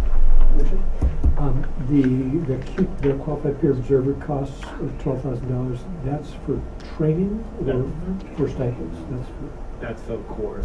That's for the training. That's Right. for the training. And we're hoping to have some residual money for the evaluation instrument component too, right? For Surveys, yes, ma'am, yeah, that's correct. for the tripod survey. So we're hoping that actually is a twofer, Richard, and we'll be able to get them. If we move in the tripod project, tripod instrument, we'll cover part of that, and the course will be covered by that 20. To 12, yeah.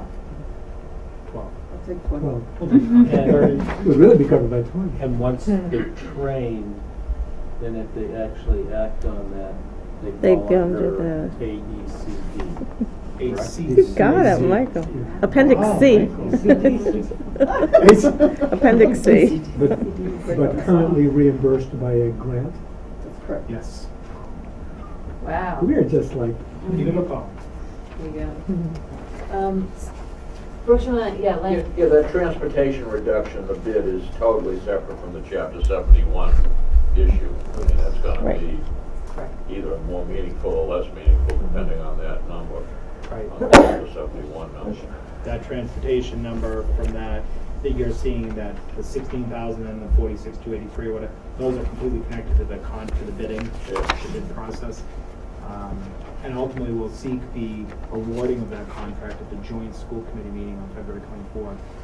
Three committees are together.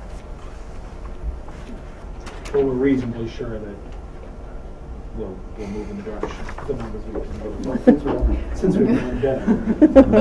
Okay, so this is more or less a reduction of $57,000, give or take. Right. Yeah. Exactly. Yeah, Brooks.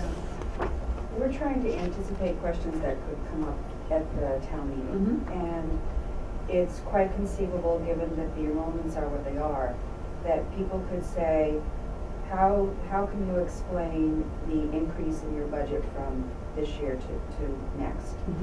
Is it possible to put into possibly a pie chart?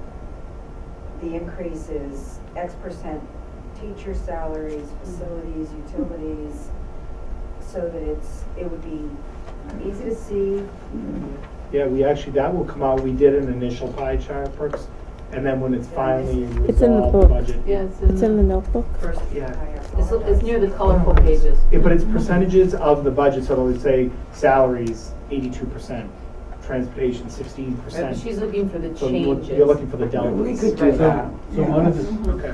one of the things that I did as an exercise, I looked back and compared it to what was expended for FY13 and looked where we are from a budget for this time, so over a 3-year period. And when I did those numbers, 30% of the increase over that period is related to benefits, either health care or retirement.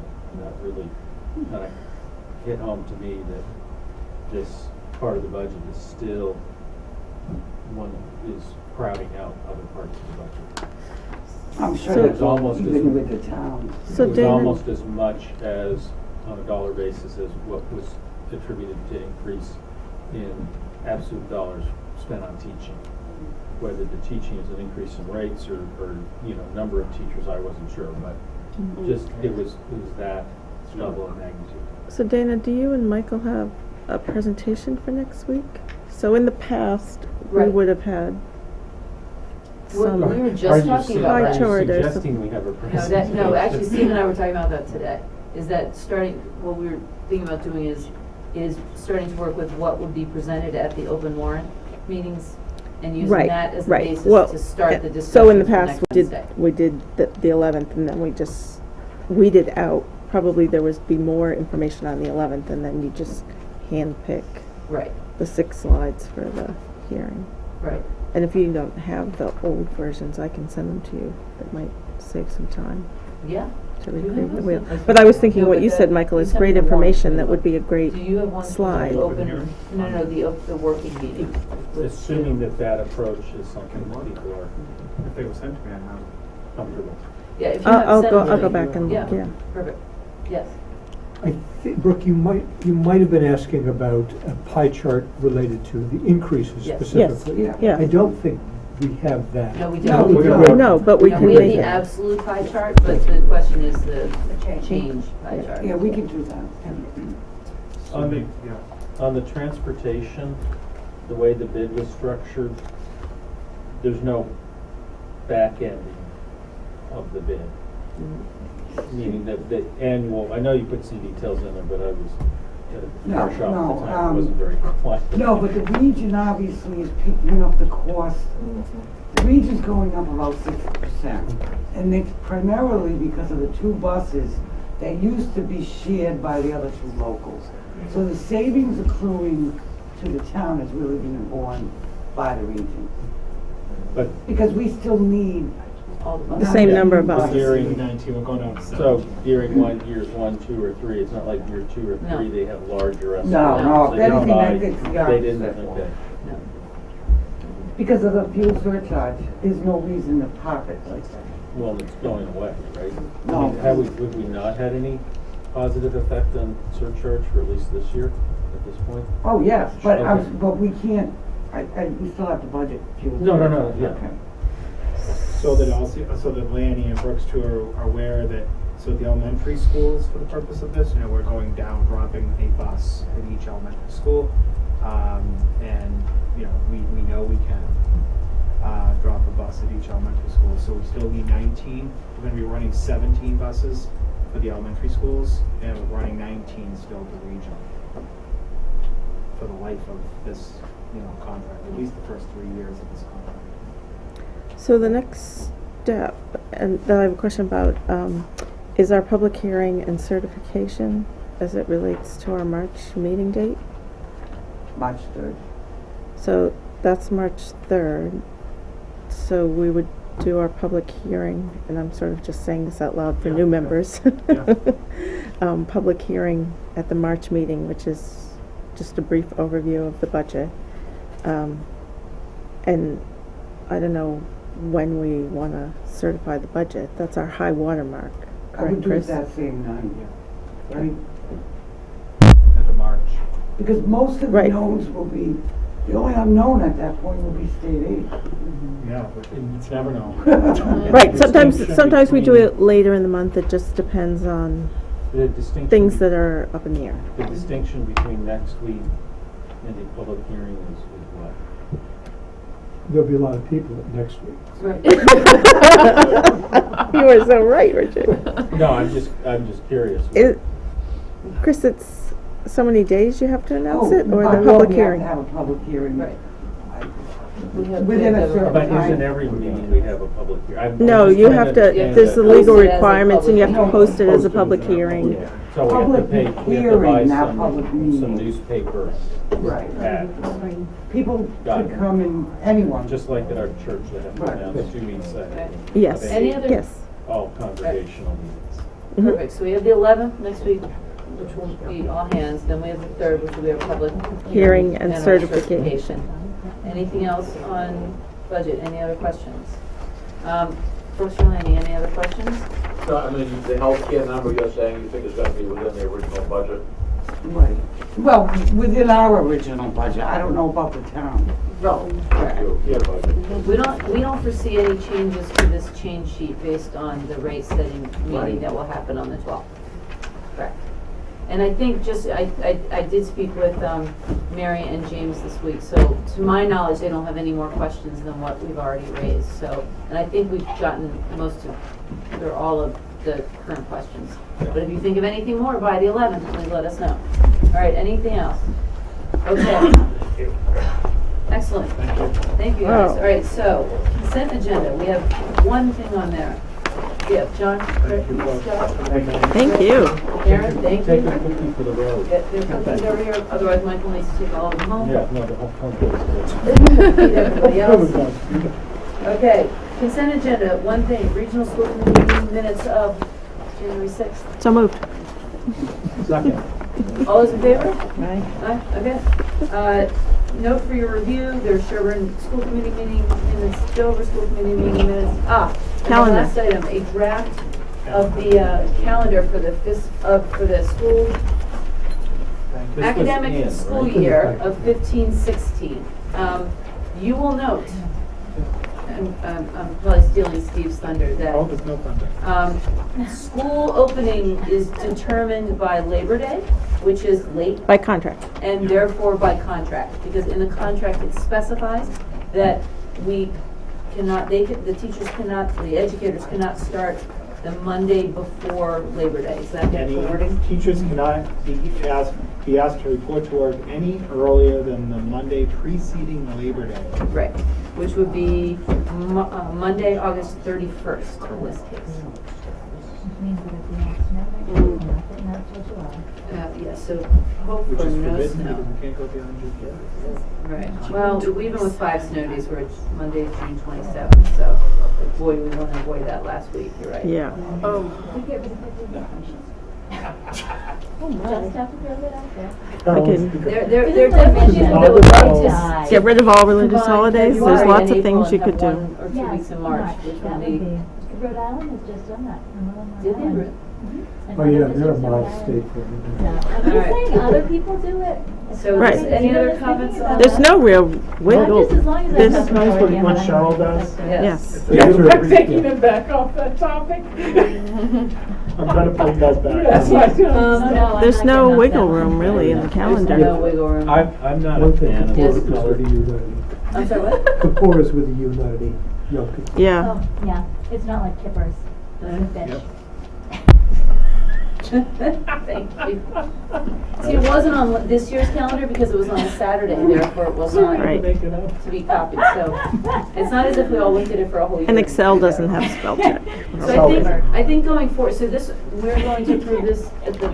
That's a joint meeting? So I Okay. think going forward, we're going to try and, the school committees are going to try and do this at the October joint meeting. Fabulous. Because That's a the great calls idea. start coming in by Christmas time, or by Oh, I'm winter not holiday kidding. time. I'm sorry. Honestly, is there a reason not to do next year's, I mean, Do the them following both. year's calendar at the same time, Wow. so we can get a year ahead?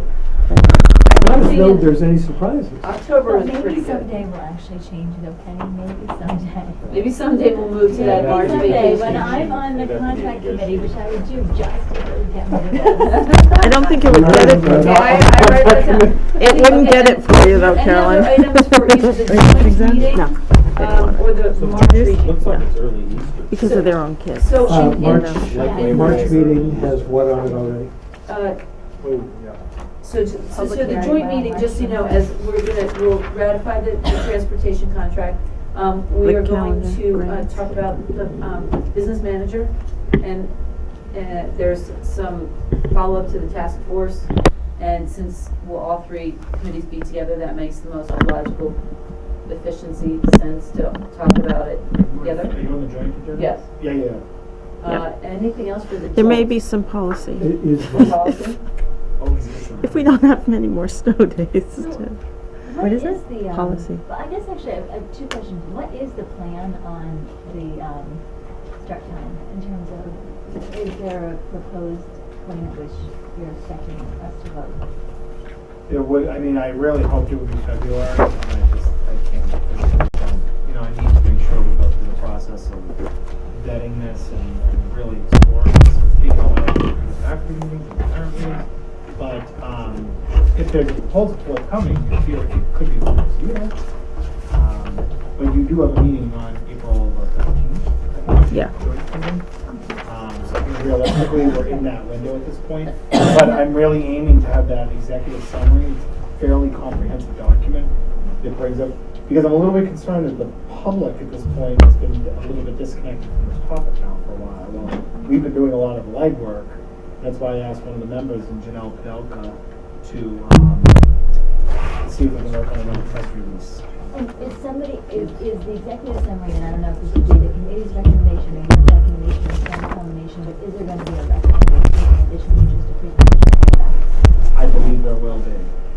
When the time's Can I right. just say, we don't vote on this. The superintendent decides. There's no basis on which the time at which school starts is a matter of school policy. I would disagree. Yeah. And I think it's that's other arguable. committees are I don't voting think on it's it. definite, but I think it's I arguable. think it's advisable, given the amount of energy and passion this has generated at its Right, right. Oh, absolutely. Yeah, I And just other don't committees think have that- voted it, and it behooves you to get the support of your committee. It's all the time. For But I'm just saying. a topic where you're never going to have 100%. 100% agreement. Right, that makes sense. Yes, now March, yes. No, actually about the drum. Are we done? Yes. I'm not suggesting it be on the agenda, but the issue, the perennial issue of rationalizing these splits among the three districts. Oh, right, I thought that was, for jointly employed personnel seems to be, since we're going to be talking about the business manager and the business associate. right, I thought that was, we have to discuss that as something to be discussed at an upcoming. February's pretty jammed. Yeah, no, I didn't want that to drop off the table because it makes sense Right. just in terms of But April's context. superintendent evaluation too, Right, which takes a yeah, long April. time. So we did say we were going to discuss the rationale between, Right. Would that be something for a group to maybe look at, work on, like over Yes. summer? Oh, and, Sure. no, I don't think having 16 people Oh, no. discuss it cold would be a good idea. I just didn't want it to fall Sure, around. we'd have an opinion, knowing nothing about it. and maybe Definitely on it. maybe So, before we lose the maybe business Just set manager. up a little task force for yourselves No to interest in make it cost happen. accounting allocation. You're discussions. saying you're not gonna be on it. If I got on the committee, I would be purposely disruptive. All right. And, sorry, just one last quick question on, I mean, I know with snow days, we just make them up in June and all that, but is, from the high school perspective with AP classes, do they, having extra days in June is useless. So, do they have issues with this number of snow days? Do they talk about other ways to make up the lost days? They haven't They yet, just for do sure, the but I work. mean, it's, this is, we really hope with. Next year's Yeah, I mean, I know other schools have actually, in all seriousness, not, I mean, it's Yeah. usually April vacation that schools start taking away because we need more time for it, but, I mean, do the teachers, have they said anything about needing some way to make up the lost time? Teachers in are already AP classes? concerned about the fact that just first semester and second semester now are unequal. Because they have that semester break, they had to count down to the days and the hours of instruction. So they already know that all of these days now have fallen in the second semester, which already compromises instruction, unfortunately. So food for thought, possibly because it has a negotiation piece, but also I've had an experience just over the last month of a lot of involvement with technology and being completely taught technology in online classes. And you can whip up these sessions on the fly, and at least in high impact programs like AP, it could be taught from the teacher's home to the kids, assuming all our kids have access to broadband. And you could get, I think, at least a fair amount of content across. Not perfect. They sit home, they drive the parents crazy or parent crazy, whoever's around. It's just something to think about. Keeps them. But it doesn't even have to be on the snow day. I mean, a lot of flipped classrooms, the Yeah. teacher But is snow at days- home videoing the But stuff Snow that day the is kids. a perfect way to keep them. It's been good. Yeah, There there have been been quite a few articles about Yeah. that recently, So- actually, about Me too. districts in No such thing as a snow day. Yeah, think because was I, an article. like daughter's sitting there doing As that. long as there's I'm- power. I'm having multiple hours of these sessions that, on both those snow days. And I'm kind of going, scratching my head, like, why isn't she doing this upstairs? You know, Well, maybe she because- should be outside shoveling then. The We got one probability day out of her. that snow days happen in the second semester, would they ever shift mid-years up a week just to give more wiggle room in the second semester? They actually, at the high school faculty meeting the other day, they had a pretty lively discussion around mid-years and timing and the courses and some of the teachers concerned about not the credibility of the exam, but the applicability of the exam itself and some of it to what we were talking about. Of the a few weeks ago. mid-year? Because of days missed just before the mid-year. Yeah, because this year, when they really looked at everything, it amounted to almost like 2 weeks worth of instruction, the way they were counting all the days and all that, and they said, that's just too great a price to pay for, and I walked in at the tail end of the conversation, so I don't know how they arrived at 2 weeks, but. Well, I think, Steve, from what I hear from kids and The kids are teachers, already talking about it's that whole red line week where they can't give assessments because the kids are then supposedly studying for midterms, where I think in the past, you know, the kids see it as, oh, I have a test or an exam, and then next week I have midterms. But in the past, a lot of teachers, those were actually ways to study and prep for the midterm. And so some teachers gave tests and assessments, and there was a lot of... You know, it's interesting, Miss Barrett, Janae Barrett spoke up and incredibly intelligent faculty member teaching one of the bio sections. And she said, you know, the notion for me to give a midterm when the end of the year, although it's, you know, bio MCAS is not, you know, sort of the end all be all, but she said fundamentally, you know, it hits the standards of bio, it hits what I'm looking to teach. So I sort of take a time out to give a midterm, a mid-year, lose all kinds of other peripheral instruction time because everything else is going on, and then ultimately the kids are assessed anyway by way of the MCAS. So she said it just. And it was discussed at, John discussed it at the last PTO meeting, and there was a suggestion from some of the parents that when they do the alumni survey, that they ask the college students, what kind of tests and exams are you taking, and are you, you know, so is it a project, is it a paper, is it a test, and also what subject matter are you studying? So if you're a science person, it may be that you're more taking tests, because we're hearing that, you know, oh, maybe it should be more project-based midterm stuff, but yet, if out in the real world, they're actually taking a test, why are we giving them projects to do?